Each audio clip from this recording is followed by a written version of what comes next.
తాజాగా ఈ ఏడాది దాదాసాహెబ్ ఫాల్కే అవార్డుకు ప్రముఖ నటుడు మిథున్ చక్రవర్తి ఎంపికయ్యారు.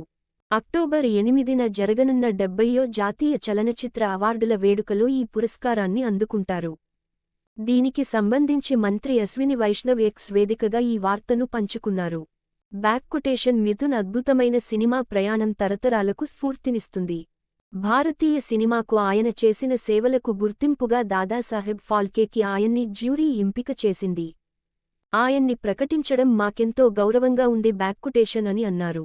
మిథున్ చక్రవర్తి 1976లో మృణాల్ సేన్ దర్శకత్వం వహించిన మృగయా సినిమాతో తెరంగేట్రం చేశారు. ఈ చిత్రానికి గాను ఆయన ఉత్తమ నటుడిగా జాతీయ చలనచిత్ర అవార్డు అందుకున్నారు. తొలి సినిమాతోనే జాతీయ అవార్డు అందుకోవడం ఆయనకే చెల్లింది. ఆ తర్వాత 1980వ దశకంలో తిరుగులేని స్టార్ డమ్ సొంతం చేసుకున్నారు. 1979లో వచ్చిన స్పై థ్రిల్లర్ సురక్ష చిత్రం ద్వారా ఆయన స్టార్ డమ్ రెట్టింపు అయింది.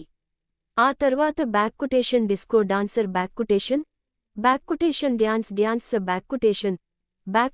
ప్యార్ జుప్తా నహీ కసం పైదా కర్నే వాలేకి కమాండో వంటి సూపర్ హిట్స్ చిత్రాల్లో నటించారు. హిందీ, బెంగాలీతో పాటు కన్నడ, తెలుగు, ఓరియా, భోజ్పురి చిత్రాల్లోనూ నటించారు.